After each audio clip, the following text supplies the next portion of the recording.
what you did in I Chicago. always thought the stories about We Darwin know where the money is just hidden. that, stories. The kind told to keep children from wandering too far. The kind that adults laugh at around the fire. But I learned the truth the hard way. I learned it on a quiet autumn afternoon, when the leaves had turned dark red and gold, and the air smelled like decay and rain. I had decided to hike the forest alone. My friends had warned me not to go. They said the forest had teeth, that it never let people leave the same. I scoffed. I was 29, fit, experienced. I could handle a walk through some trees. I was wrong. The forest greeted me like a living thing, its branches twisting high above, forming a canopy that blocked the sky. The trail started narrow, then disappeared entirely after the first half mile. I thought I must have missed a marker, but the air felt wrong. It was dense, heavy, full of smells that were not quite organic, not quite decay, but somewhere in between. I felt the weight of unseen eyes on me, and though I told myself it was paranoia, my gut told me otherwise. I pressed on. At first, everything seemed normal. Birds called, squirrels rustled in the underbrush, and the ground was soft beneath my boots. Then the shadows began. Flickers at the edge of my vision, shapes that darted just out of focus. Every time I turned my head, there was nothing, but I felt it, something following. I called out, half joking, "It's just me, nothing to be afraid of." The echo came back, distorted, layered, a whisper of my own voice, but wrong. It wasn't reassuring.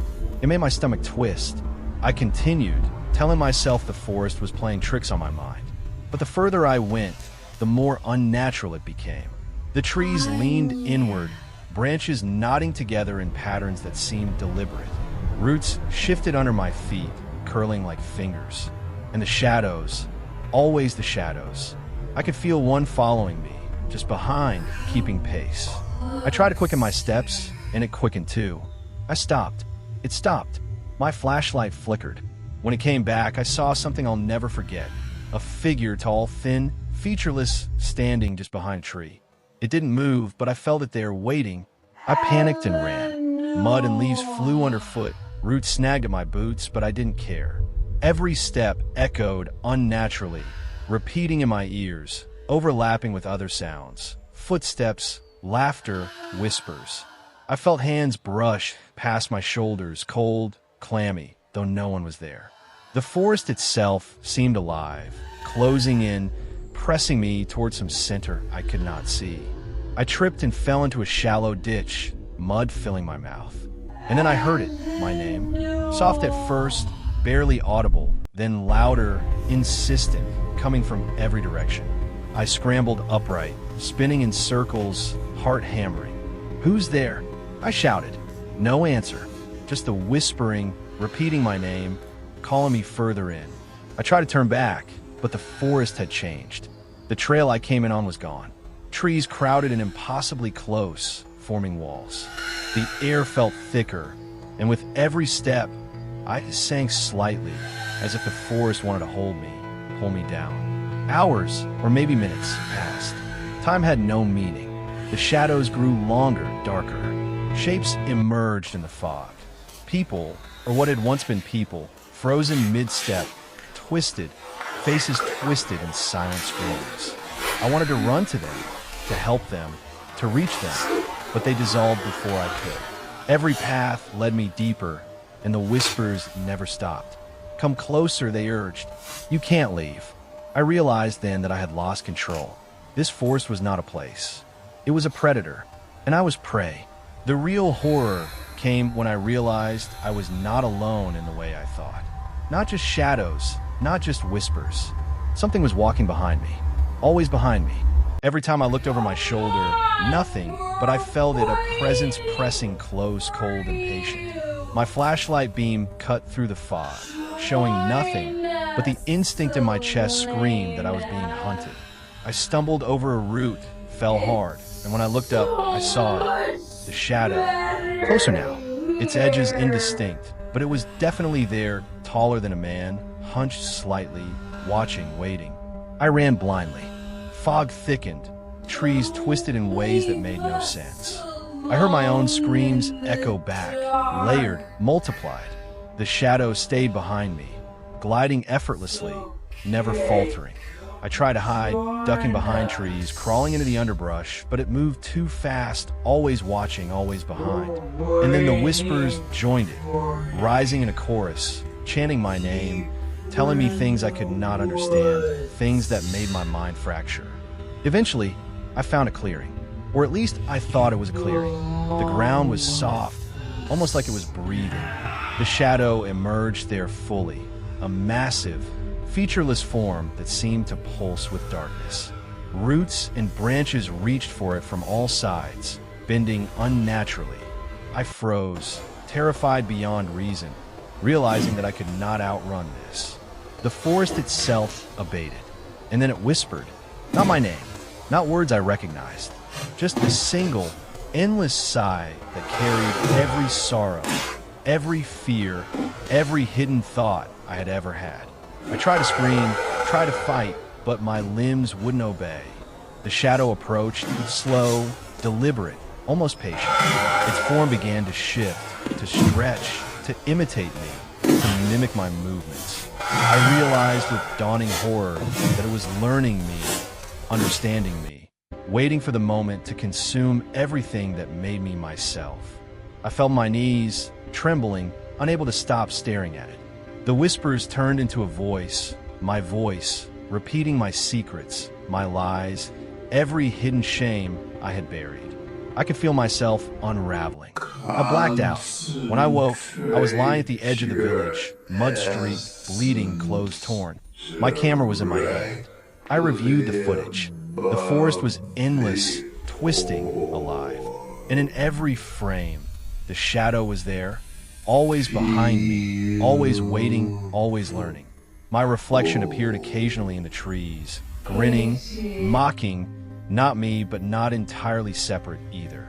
The elders were right. The forest does not let people leave unchanged. It swallows more than your body. It swallows your mind, your soul, your very sense of self. I cannot go back. I cannot stay still. At night, I see it in corners of my apartment. I hear its whispering when the wind howls.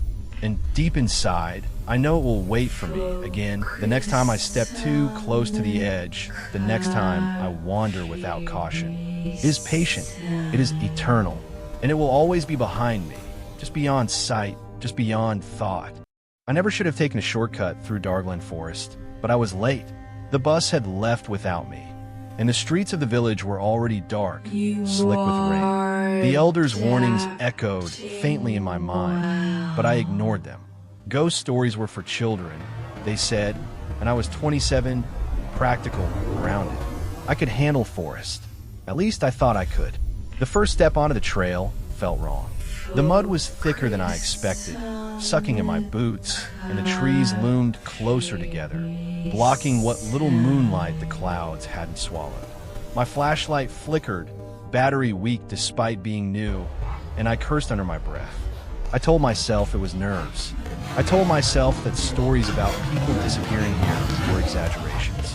I even laughed once, a sharp, brittle sound that seemed to bounce between the trunks and vanish. That should have been my first warning. The forest was alive, though not in the usual way. I could hear it breathing, or maybe that was me. I stepped carefully, ears straining for the rustle of animals, the crack of a branch, something normal. But there was nothing, only a quiet hum, deep and resonant, as if the trees themselves were vibrating. I stopped. The humming stopped. I started moving again, faster now, boots slipping on slick roots. That's when I heard it, a soft echo of my own footsteps. I froze. Footsteps behind me, heavy, deliberate, but not matching my pace. I spun, swinging the flashlight, and caught only shadows between the trees. Shadows that didn't belong, that shouldn't exist. I called out. My voice sounded small and fragile in the vast darkness. The echo of my words returned immediately, but distorted, as if the forest had swallowed my syllables and spat back something else. Something mocking. Minutes or maybe hours passed. I lost track of time. The path twisted impossibly, doubling back on itself, leading me in circles despite my best efforts to mark the way. Every landmark I tried to memorize, the gnarled oak, the split rock, the moss-covered log, was gone the moment I turned. It was like the forest rewrote itself around me. The whispers started next. First soft, almost imperceptible, weaving through the wind. You shouldn't be here. Then louder, taunting, fragmentary. Come closer. Don't leave. We're waiting. I tried to dismiss it as the wind in the branches, but the words were unmistakable. They call me by name. Panic set in. I ran blindly, branches whipping at my face, thorns tearing my jacket and skin. Every step felt heavier, my lungs burning, heart hammering, and always, just behind me, the echo of my own movement, distorted, sinister. I tripped and fell, hitting my knee hard against a root. Pain flared white-hot, and I cursed, but when I looked up, the forest had changed. The trees were taller, their shadows darker, stretching impossibly long. A fog had crept in, thick and cold, and I could barely see the beam of my flashlight. Then I heard it, something breathing. Not human, not animal. Heavy, wet, and rasping like someone had been hiding just beyond the tree line, waiting. I shone my light in the direction of the sound, and I saw them. Figures. Silent, pale, tall, elongated, standing in impossible postures. Their heads tilted too far, their limbs bending at angles that shouldn't exist. I screamed, but no sound came out. The forest swallowed it immediately, and then they moved, slow at first, then faster, until they were gliding over the ground, encircling me, whispering, laughing, echoing my own frantic heartbeat. I stumbled backward and fell into a ditch, mud sucking at my legs. I tried to scramble out, but the ground beneath me shifted. Roots moved like hands, gripping my boots, yanking me down. The flashlight fell and spun, the beam flickering over the faces of those figures, now mere feet away. I saw eyes, not just black, but hollow, infinite voids that seemed to peer straight into me, into my memories, my fears. One figure reached out, arms stretching impossibly long. The fingers brushed my shoulder, icy, wet, leaving a residue that smelled of rot and iron. I screamed then, fully, and the forest responded. The echoes multiplied, hundreds of versions of my voice screaming, some distorted, some mimicking, some whispering my secrets back to me. I don't know how long I stayed there. Time became meaningless. I clawed my way forward, away from the figures, deeper into the fog. The forest seemed to breathe around me, opening and closing passages, guiding me further into the heart of it. I thought I glimpsed people, campers, hikers, villagers, trapped in a mist, frozen, staring, mouths open, silent screams etched into their faces. I wanted to run to them, call to them, but they vanished before I could reach them. The cold came next, the real cold. Not the air, but the kind that seeps into your bones, into your blood, into your thoughts. I felt my mind fraying, memories slipping, reality bending. The whispers no longer came from shadows. They came from inside me, repeating everything I feared, every regret, every lie I told, every truth I had ignored. And still, the forest swallowed me. I ran blindly, following some instinct I didn't understand, until I stumbled into a clearing. In the center was a tree unlike any I had ever seen. Its trunk split into 100 jagged branches that seemed to claw at the sky, roots gnarled and black as tar. Beneath it, the earth opened into a pit. I swear it breathed. My flashlight fell on something glistening at the edge of the pit.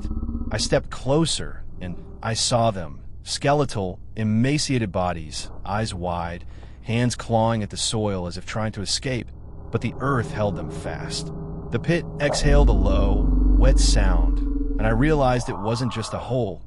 It was alive. It wanted something. It wanted me. I tried to run.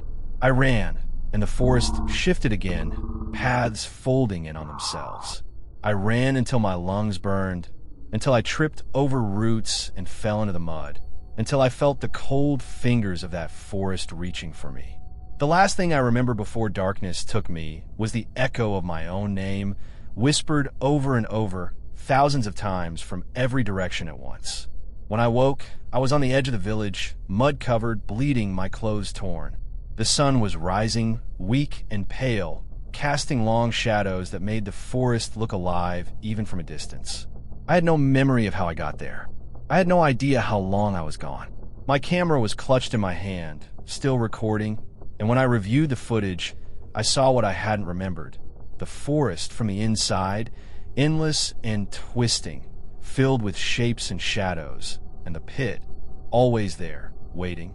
And then, finally, the last frame, a figure standing behind me, pale and impossibly long-limbed, grinning and whispering my name.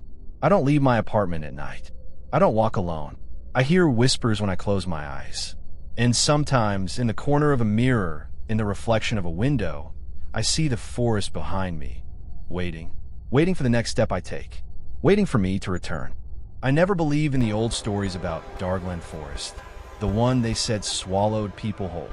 The village elders whispered about it in the winter months, over firelight, eyes darting to the tree line as if the forest itself was listening. Of course I laughed. I was 23, invincible in my own head, armed with a backpack, a flashlight, and my camera. My plan was simple. Hike in at dawn, document the trail, prove that the so-called haunting was just superstition. But by the time I left the edge of the village, the air had changed. It was heavier, damp in a way that clung to my lungs. The trees leaned together like conspirators, their shadows folding into one another. I shook it off as nerves. The forest had that effect on people who weren't used to it. At first, it was normal. Birds called from unseen branches. The soil was soft under my boots, and the sunlight threaded between the leaves. I recorded everything, narrating into my camera, joking about the rumors. "Don't get swallowed, little old Darglen," I said, laughing at my own voice. Hours passed, the path twisting in ways I didn't remember from the map. I noticed then that the usual forest sounds, birds, insects, the wind, had faded. Every step felt louder than it should, my own heartbeat drumming in my ears. Then came the first sound that wasn't mine, a low, wet sigh, like someone exhaling under the water. I froze. The sound came again, closer, and there was no one in sight. My flashlight flicked on, its beam cutting through the thick underbrush. Shadows moved at the edge of the light, quick and jerky, always disappearing before I could get a proper look. My rational mind told me it was a deer or wind through the branches, but deep down I knew it wasn't. There was a presence there, and it was aware of me. Panic rose, hot and suffocating, but I pressed on, telling myself I needed evidence, needed proof for my video for the world. By late afternoon, the trail had vanished. Trees merged into one another, forming a wall of dark green the first couldn't penetrate. I turned in circles. My compass spun like it was broken. Shadows seemed to twist with the sun's movement, but the sun never moved. I stumbled on roots, on fallen logs, the forest floor sticky and wet like mud, but smelling faintly of iron blood. My camera caught things I didn't notice with my eyes. Faces in the bark, fleeting but unmistakable. I stopped breathing as I watched one twisted grin stretch across a tree trunk, eyes blinking. I tried calling for help on my phone. No signal. Every step I took deeper into the forest made it harder to retrace my way out. Night fell quickly, faster than it should have, and with it came the whispering. Low, indecipherable murmurs that seemed to emanate from the trees themselves. They called my name, and for a moment I thought I recognized them. Friends, family, but the voices were wrong, twisted, hollowed versions of people I knew. I ran, tripping over roots, falling into brambles, my hands torn and bleeding. The whispers grew louder, a chorus now, pressing against my skull, urging me forward, toward the heart of the forest. Hours passed, or maybe minutes. Time had lost meaning. The moon rose above, pale and cold, illuminating the clearing I stumbled into. And there it was, a black maw of earth at the base of the largest tree, roots curling around it like fingers. The air reeked of decay and something older, deeper than death itself. I felt it pull at me, a force that wasn't wind, wasn't gravity, but something alive. I screamed, tried to drag myself away, but my legs refused to move. Shadows poured from the hole, coiling around me. whispering promises of oblivion. I could see them now, people, or what was left of them, faces twisted in agony, reaching up as if begging me to join. I don't know how long I fought. I don't remember the screams, the darkness swallowing me, the cold gripping my chest. All I know is that the forest is patient, and it waits. Sometimes when I close my eyes at night, I hear the whispering again, calling my name, pulling me back. The villagers say no one comes out Darkland, not truly. I don't know if I did. And when I look at my camera, lying on the floor of my apartment, I see the last footage I recorded, the clearing, the black maw, and something I never saw in the forest itself. My own reflection, grinning back at me from the roots. I can't sleep. I can't stay awake. And the forest, it remembers.